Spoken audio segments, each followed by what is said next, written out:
Restaurant Les Muses, Paris 8e. C'est un soir de janvier quand Pierre Dubois, magnat de l'immobilier avec 200 millions d'euros de patrimoine, ordonne à la serveuse d'appeler la police pour faire arrêter un client qui s'est plaint du service. L'arrogance dans son regard est palpable tandis qu'il déclare « Personne ne me dit non dans ma maison ». Mais Camille Moreau, serveuse de 26 ans avec 2 diplômes universitaires et le rêve brisé d'ouvrir un restaurant, ne baisse pas les yeux. Ce qui se passe quand elle se penche vers lui et lui chuchote quelque chose à l'oreille laisse tout le restaurant de luxe sans voix. Un millionnaire qui croit posséder le monde va découvrir qu'il existe des choses que l'argent ne peut pas acheter. Pierre Dubois possédait Paris morceau par morceau, immeuble après immeuble, comme un Monopoly géant où il avait acheté toutes les propriétés. À 40 ans, son empire immobilier valait 200 millions d'euros et continuait de croître chaque jour. Tour de verre dans le quartier de la Défense, hôtel particulier dans le 16e, appartement de luxe à Saint-Germain. Sa signature était imprimée sur la moitié de la ville. Mais son royaume le plus précieux était Les Muses, le restaurant étoilé qu'il avait acquis 3 ans auparavant au cœur du Triangle d'Or. Non par passion culinaire, mais pour posséder un autre symbole de son pouvoir. Un lieu où les riches de Paris venaient se voir et être vus, où un dîner coûtait un salaire moyen et où Pierre pouvait s'asseoir à sa table attitré comme un empereur sur son trône. Ce soir de janvier, le restaurant brillait comme un joyau. Des lustres en cristal de baccarat pendaient du plafond peint. Des nappes de lin belge recouvraient des tables en marbre de Carrare. L'argenterie ancienne reflétait la lumière douce des bougies. Chaque détail criait le luxe. Chaque élément avait été choisi pour impressionner et intimider. Pierre était assis à sa table d'angle, celle avec vue panoramique sur la salle, vêtu d'un costume Hermès de 5 000 € qui lui allait comme une seconde peau. Ses yeux sombres scrutaient la salle avec l'expression de celui qui possède tout ce qu'il voit. Banquiers, industriels, people de la télévision, tous venaient lui rendre hommage, tous cherchaient ses faveurs, tous savaient que Pierre Dubois était un homme qu'il ne fallait pas contrarier. Son arrogance était aussi légendaire que sa richesse. Il n'acceptait pas les refus, ne tolérait pas les objections, ne supportait pas qu'on remette en question son autorité. « Personne ne me dit non » était sa devise, répétée si souvent qu'elle était devenue la marque de sa personnalité toxique. Mais ce soir, tout en sirotant un château d'Yquem à 1 000 € la bouteille, Pierre ne savait pas qu'il allait rencontrer la première personne de sa vie qui lui dirait non. Et ce ne serait pas un autre millionnaire, ni un politicien influent, ni un magnat des médias. Ce serait Camille Moreau, la serveuse qui avait servi à ses tables pendant 2 ans en restant complètement invisible à ses yeux. Camille avait 26 ans et 2 diplômes universitaires, un en gestion d'entreprise à HEC Paris et un en sciences gastronomiques à l'Institut Paul Bocuse. Son rêve était d'ouvrir un petit restaurant familial, un endroit où la nourriture serait faite avec amour et où les gens se sentiraient chez eux. Mais les rêves coûtaient cher et les prêts bancaires étaient difficiles à obtenir pour une jeune femme sans garantie. Alors Camille servait aux tables pour 7 € de l'heure, souriant à des clients qui dépensaient pour un dîner ce qu'elle gagnait en 3 mois. Elle portait l'uniforme noir avec le tablier blanc, gardait ses cheveux rassemblés en un chignon impeccable et se déplaçait entre les tables avec la grâce silencieuse de celle qui sait être invisible. Mais Camille observait tout. Elle voyait comment les riches traitèrent les pauvres, comment le pouvoir corrompait l'âme, comment l'arrogance croissait proportionnellement au compte en banque. Et Pierre Dubois était l'exemple parfait de tout ce qu'elle méprisait. Un homme qui croyait que l'argent lui donnait le droit de piétiner la dignité d'autrui. Le soir qui allait tout changer commença comme les autres. Pierre était assis à sa table, entouré de flatteurs qui buvaient ses paroles. Il venait de conclure une affaire de 50 millions pour un gratte-ciel dans le quartier d'affaires et se sentait invincible. Mais l'invincibilité, Camille le savait, était souvent le prélude à la chute. Le destin arriva sous la forme d'un client mécontent qui osa se plaindre du poisson peu cuit. Une erreur minime, facilement réparable, qui dans n'importe quel autre restaurant aurait été gérée par un simple échange d'assiettes. Mais Pierre Dubois ne tolérait pas qu'on critique sa propriété. Et ce qu'il fit ensuite allait déclencher une réaction qu'il n'avait pas prévue. Le client mécontent était un homme élégant d'une 50aine d'années qui avait commandé un bar en croûte de sel. Quand le poisson arriva à table, la cuisson n'était pas parfaite. La chair était encore translucide au centre. Une erreur qui arrive, un problème facilement résoluble. L'homme appela discrètement Camille et avec politesse lui fit remarquer le problème. Il n'éleva pas la voix, ne fit pas de scandale, demanda simplement que le plat soit mieux cuit. Camille hocha la tête avec compréhension et se dirigea vers la cuisine pour parler au chef. Mais Pierre Dubois avait observé toute la scène depuis sa table. Ses yeux s'étaient plissés en voyant le client faire signe à Camille, et quand elle s'était approchée pour écouter la plainte, le visage de Pierre s'était assombri comme un nuage d'orage. Personne n'osait critiquer les muses. Personne n'osait remettre en question la qualité de son restaurant. Et surtout, personne n'osait gâcher l'atmosphère de sa soirée parfaite avec des plaintes banales. Pierre se leva de table avec des mouvements brusques, le visage rougi par la colère et le vin. Ses invités le regardèrent avec inquiétude, sentant dans l'air la tempête qui allait se déchaîner. D'un pas décidé, il traversa la salle, chaque pas résonnant sur le parquet comme un tambour de guerre. Il arriva à la table de l'homme, juste au moment où Camille revenait de la cuisine, avec les excuses du chef et l'assurance que le plat serait refait immédiatement. Mais Pierre n'avait pas l'intention de laisser la situation se résoudre par la diplomatie. Il s'arrêta à côté de la table, dominant l'homme assis de toute sa hauteur, et sa présence intimidante. Sa voix, quand il parla, était si chargée de mépris que toutes les tables environnantes se turent pour écouter. La conversation qui suivit fut un crescendo d'arrogance. Pierre se présenta comme le propriétaire et accusa l'homme de diffamation commerciale pour une simple observation sur la cuisson du poisson. L'homme tenta d'expliquer poliment qu'il n'y avait aucune intention offensante, mais Pierre était déjà hors de contrôle. L'escalade atteignit son paroxysme quand Pierre, habitué à être obéi sans discussion, ne put concevoir que quelqu'un se permette de critiquer sa propriété. Son esprit, obscurci par l'ego et le vin, interpréta une plainte légitime comme une attaque personnelle contre son prestige. C'est alors qu'il ordonna à Camille d'appeler la police pour faire arrêter le client pour trouble à l'ordre public et diffamation. L'absurdité de la demande était évidente pour tous. Appeler la police pour un poisson peu cuit frisait le ridicule. Camille resta immobile, le plat refait encore à la main, les yeux allant de Pierre au client confus. Toute la salle était maintenant silencieuse, témoin de cette scène surréaliste de morgue gratuite. Pierre, voyant l'hésitation de Camille, éleva encore plus la voix en lui ordonnant d'appeler immédiatement la police. Son ton n'admettait pas de réplique, c'était le ton de celui qui était habitué à être obéi sans discussion. C'est à ce moment que Camille prit la décision qui allait tout changer. Elle posa délicatement l'assiette sur la table, redressa le dos, et pour la première fois en 2 ans, regarda Pierre Dubois droit dans les yeux. « Non », dit-elle d'une voix calme mais ferme. Le mot tomba dans le silence de la salle, comme une bombe. Pierre resta paralysé, convaincu d'avoir mal entendu. Personne, en 40 ans de vie, ne lui avait jamais dit non si directement, si publiquement, si définitivement. Sa voix, quand il réussit à parler, était un chuchotement dangereux qui révélait l'incrédulité face à une rébellion qu'il n'avait jamais expérimentée auparavant. Camille fit un pas en avant, s'approchant de Pierre jusqu'à être à quelques centimètres de son visage. Ce qu'elle lui chuchota à l'oreille ne fut entendu que par lui, mais l'effet fut dévastateur.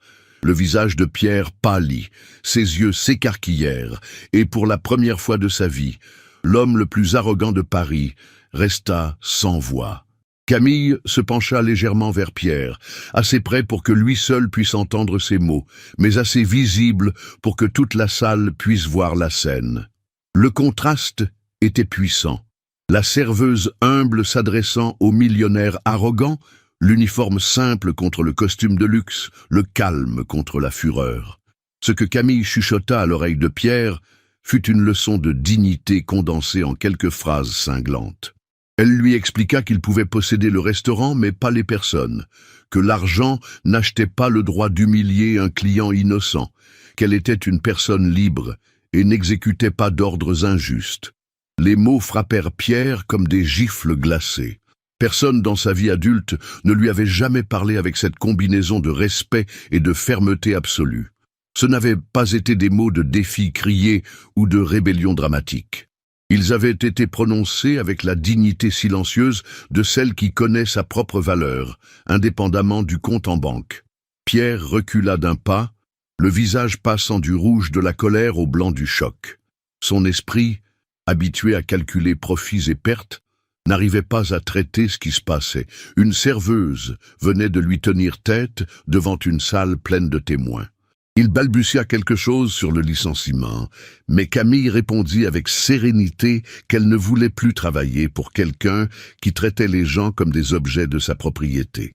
Elle se tourna vers le client qui avait déclenché toute la scène, l'assurant que son bar serait prêt dans 5 minutes, cuit à la perfection. Pierre resta immobile, regardant Camille se diriger vers la cuisine avec la même grâce avec laquelle elle avait servi à ses tables pendant 2 ans. Mais maintenant, cette grâce avait une dignité nouvelle, une autorité qui n'avait rien à voir avec le pouvoir économique. Les autres clients du restaurant suivaient la scène avec un silence électrique. Certains cachaient des sourires d'approbation. D'autres semblaient choqués par l'audace de la jeune femme, mais tous savaient qu'ils avaient assisté à quelque chose de rare, une leçon de dignité humaine dans un monde où tout semblait avoir un prix.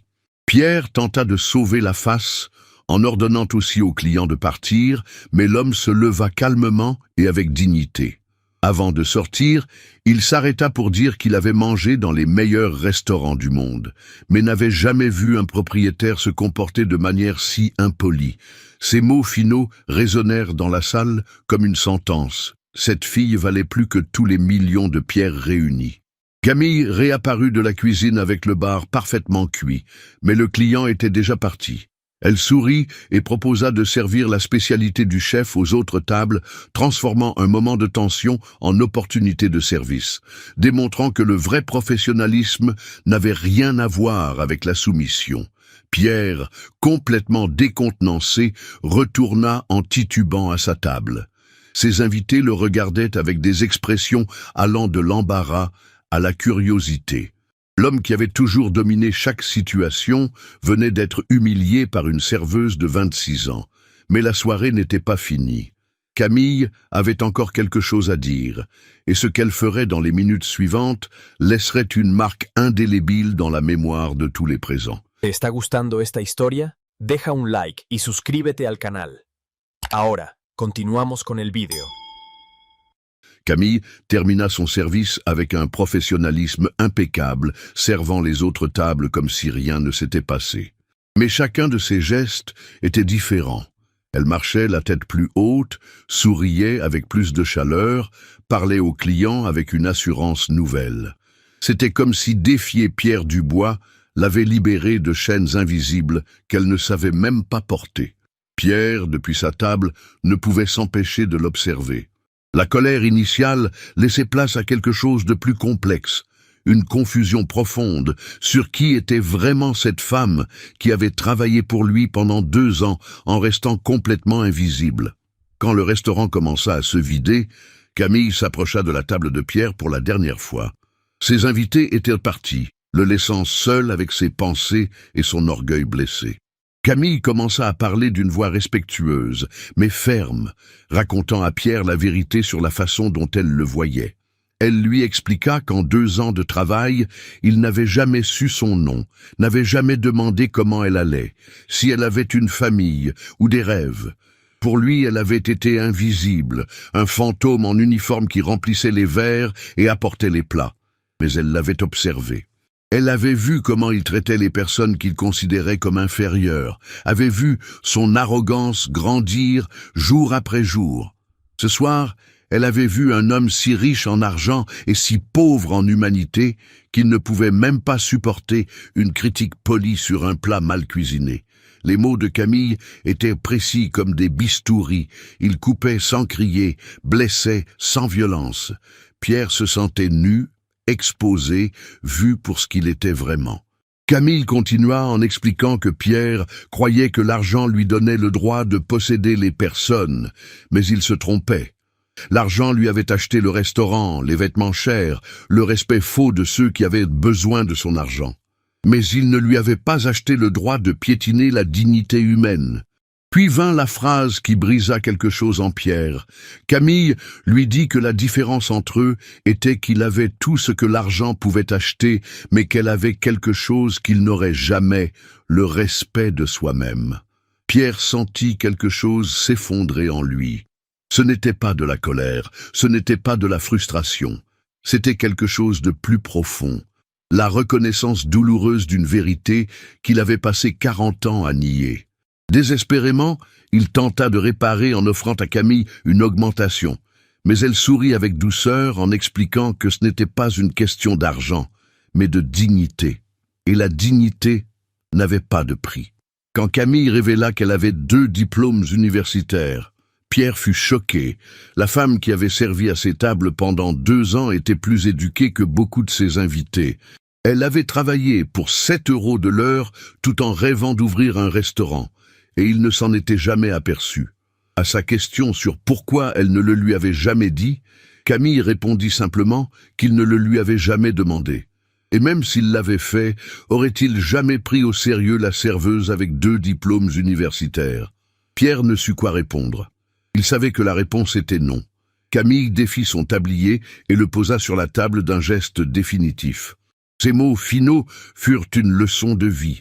Le monde était plein de personnes extraordinaires qu'il considérait comme invisibles seulement parce qu'elles ne portaient pas de vêtements chers. Il était peut-être temps de commencer à les voir. Et sur ces mots, Camille Moreau sortit des Muses pour la dernière fois, laissant derrière elle un millionnaire qui, pour la première fois de sa vie, se demandait qui il était vraiment.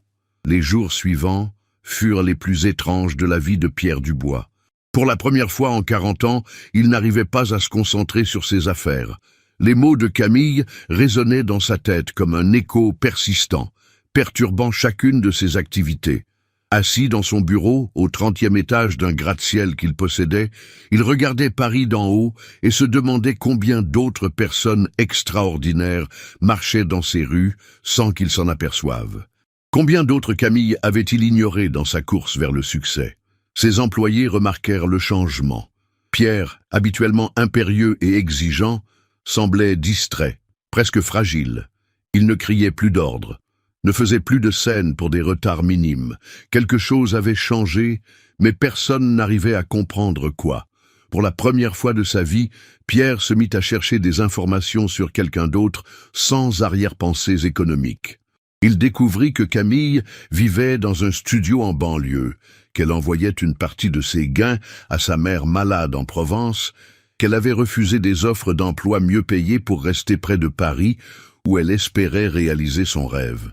Il découvrit aussi que sa thèse de fin d'études en sciences gastronomiques portait sur la durabilité dans la restauration moderne, un sujet qui révélait une passion authentique pour le secteur qui allait bien au-delà du simple travail.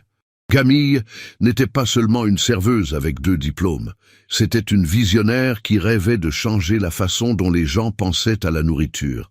Mais ce qui frappa le plus Pierre fut de découvrir que Camille avait refusé une offre d'emploi comme manager dans une chaîne de restaurants parce qu'elle préférait servir aux tables avec dignité plutôt que diriger sans passion. Cette révélation fut comme un coup de poignard pour Pierre. Camille avait choisi l'humilité et l'authenticité plutôt que le pouvoir et l'argent. Elle avait fait exactement le contraire de ce qu'il avait fait toute sa vie. Un soir, en marchant sans but dans les rues de Paris, Pierre se retrouva devant une petite brasserie dans le Marais. À travers la vitrine, il vit Camille servir aux tables, mais son attitude était complètement différente. Elle souriait sincèrement, parlait aux clients comme à des amis, transformait le simple acte de servir en un moment de connexion humaine. Pierre entra et s'assit à une table d'angle, espérant ne pas être remarqué. Mais Camille le vit immédiatement. Pendant un moment, leurs yeux se croisèrent, puis elle s'approcha avec la même grâce professionnelle que toujours. Pierre lui dit qu'il voulait lui parler, et quand elle répondit qu'elle était en service, mais pouvait lui conseiller les plats, il commanda quelque chose au hasard. Ce qu'il voulait, c'était trouver le courage de dire ce qu'il avait compris. Quand Camille revint avec son plat, Pierre l'arrêta en l'appelant par son prénom pour la première fois. Il lui dit qu'il était désolé pour tout, de ne l'avoir jamais vue, d'avoir pensé que l'argent lui donnait des droits sur ses employés, de n'avoir découvert qu'aujourd'hui qu'elle était extraordinaire. Camille s'assit à côté de lui et lui demanda ce qui l'avait vraiment poussé à la chercher. Pierre hésita, puis décida d'être honnête. Ce soir-là, pour la première fois de sa vie, quelqu'un lui avait fait voir qui il était vraiment, et il n'avait pas aimé ce qu'il avait vu. À la question de Camille sur pourquoi son opinion devrait lui importer, Pierre répondit avec fermeté qu'elle était la première personne qu'il avait rencontrée qui possédait quelque chose qu'il n'arrivait pas à acheter. Et il voulait apprendre comment faire pour l'avoir. 6 mois après cette conversation dans la petite brasserie, la vie de tous les deux avait changé de façons inattendues. Pierre avait entamé un processus de transformation personnelle qui l'amenait à revoir complètement ses priorités et ses valeurs. Les muses lui appartenaient encore, mais il le gérait maintenant de manière complètement différente. Il avait introduit des salaires équitables pour tous les employés, des avantages sociaux, des programmes de formation. Il avait transformé le restaurant d'un symbole d'arrogance en modèle de gestion éthique. Mais le changement le plus significatif était personnel. Pierre avait commencé à voir les personnes qui travaillaient pour lui, à connaître leurs noms, leurs histoires, leurs rêves. Il avait découvert que son chauffeur rêvait d'ouvrir une auto-école, que sa secrétaire écrivait des poèmes pendant son temps libre, que le portier de son immeuble peignait des tableaux extraordinaires. Camille, de son côté, avait reçu une proposition qui avait changé sa vie. Pierre lui avait offert de devenir sa partenaire dans la gestion des muses, non pas comme employé, mais comme associé à égalité. Il lui avait proposé de transformer le restaurant selon sa vision de durabilité et d'authenticité. Initialement, Camille avait refusé, méfiante des motivations de Pierre. Mais quand il lui montra les contrats qui lui donnaient 50% de la propriété du restaurant sans aucun investissement de sa part, elle comprit que la proposition était sincère. Pierre lui avait expliqué qu'il avait compris que le vrai succès ne se mesure pas à ce qu'on possède, mais à ce qu'on donne. Et elle pouvait donner à cet endroit l'âme qu'il n'avait jamais réussi à avoir. La transformation des muses sous la direction conjointe de Pierre et Camille devint légendaire. Le restaurant conserva son élégance, mais acquit une chaleur humaine qu'il n'avait pas avant. Le menu devint durable, les fournisseurs locaux, l'atmosphère accueillante, sans perdre le raffinement. Mais surtout, il devint un endroit où la dignité humaine était respectée à tous les niveaux. Les serveurs étaient traités comme des professionnels, les clients comme des invités bienvenus, la nourriture comme une expression d'art et de passion. 1 an plus tard, les Muses reçut sa 2e étoile Michelin, cette fois non pas pour l'ostentation du luxe, mais pour l'excellence authentique de l'expérience culinaire et humaine. Pendant la soirée de célébration, Pierre se leva pour faire un discours devant des journalistes, des critiques gastronomiques et des personnalités de la haute société.